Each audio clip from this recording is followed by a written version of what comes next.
Big 550 KTRS. Leap in the air, spin, and now this is the effective part where you turn and sell it with a look, right? Television has a responsibility. Get it, man? Will you shut up, Ted? God, how could I hate him? Mothers don't hate their sons. Thank you for being my family. One of the greats, the true giant icons in American pop culture, Mary Tyler Moore, passes away at the age of 80. David Blumstein, this one hurts. This affects a lot of people, Mary Tyler Moore passing. Yeah, it really does. And, you know, she was 80 years old, which isn't young, and we knew that she was sick, and we knew that it seemed like diabetes had probably gotten the best of her, but we just weren't necessarily prepared. We heard the news earlier in the day that TMZ broke, saying that her family and friends were gathering at a Connecticut hospital, and she was the situation was grave, but, you know, you just didn't expect it to happen. It still feels very sudden. I mean, you know, she was just on Hot in Cleveland. She was still making appearances. You know, she wrote her second autobiography a few years ago. And, you know, this was a person who wasn't just the driving force behind one of the funniest shows of the 1970s. That show had a deep impact on not just pop culture, but our culture, period. In 1970, when that show came out, you got to remember what was happening, you know, in the United States. You know, we're just coming out of the 1960s. Women are just becoming aware in this country that, hey, you know, I can grow up to be an independent single woman. I could be in the workforce. I could thrive, and I could be just like Mary Tyler Moore. You know, she was that person. I think that guidepost for so many young women. You know, she was that role model that said, you know, hey, all these things are happening in our culture. Can I really do this? And then here's Mary Tyler Moore. Sure you can. You have Mary, who works at a television station in broadcast news, who's a producer, who is a force in the newsroom, who stands up for what she believes is right, who stands up to her gruff boss, who exists with the old guard. And then there were, you know, a number of strong women on that show. And you know, so interesting that you think who was on that show. You had Betty White was on that show, who just turned 95, Cloris Leachman, who just turned 90, and you know, Valerie Harper. And it's just amazing. All these strong women, all these terrific actresses. That show also spun off a bunch of other TV shows as well. And you know, then you think about the transition she made from the Dick Van Dyke Show. You know, and she's so funny on that show. And you know, I think she stole America's heart.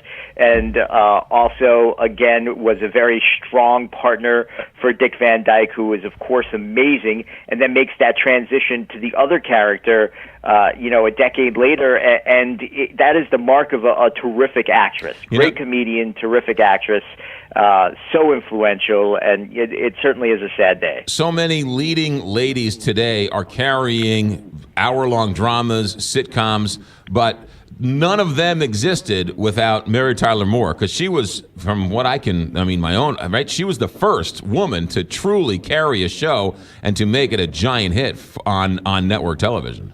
She made it on her own, McGraw. Yes, yeah, and you know what's so great about her? I mean, you look at the pantheon of great women and the groundbreaking women, and you know, it's Lucille Ball #1 and Mary Tyler Moore #2, and you know, there was a great story where that Mary Tyler Moore told, where Lucille Ball was on the set of her show, and the set of the Dick Van Dyke Show, I guess was not far, and you know, she walked over there and watched her, and she said, "You're good." You know, Lucille Ball watched her and told her afterwards, you know, "You're good." And you know, that was a huge thing for Mary Tyler Moore, because Lucille Ball was the queen, and here was the queen, you know, telling another woman that she was good, and that was also a big deal for women to have the approval of another woman, particularly at that time in a business where women who had seemingly leading roles on TV, it just didn't exist.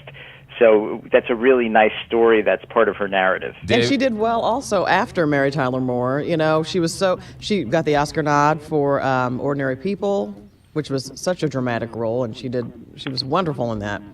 Yeah, I mean, that's a terrific movie and a stunning performance. And, you know, she could have won. I mean, if you get nominated for an Oscar, you know, it's almost as good as winning an Oscar. You know, any actor will tell you. And, again, it's a feather in her cap. You know, it's a badge of honor for her, and just something that punctuates the fact that she was a terrific actress.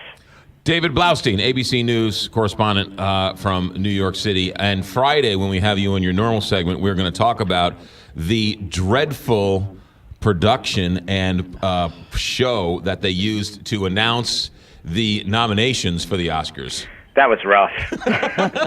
I hope that was rough. I mean, I think you guys carried our live coverage, and you know, the Academy was so vague as to what they were doing that, you know, we were flying by the seat of our pants, you know, but we'll talk about it tomorrow. I hope to goodness you got combat pay for that duty. It was actually a lot of fun. I mean, but yeah, it was not a good presentation. We'll talk about it tomorrow. David, thanks for checking in on a busy morning. All right, take care. 6:57, Big 550 KTRS. And you know what? To end our, I mean, we'll be talking about it through the day, but sort of put a cherry on top of this, I'm going to tell you a little story. We were coming in today together, Kelly Jackson, you and I. We park and we happen to show up at the same time, and we walk in and we usually say our gruff hellos as we're right.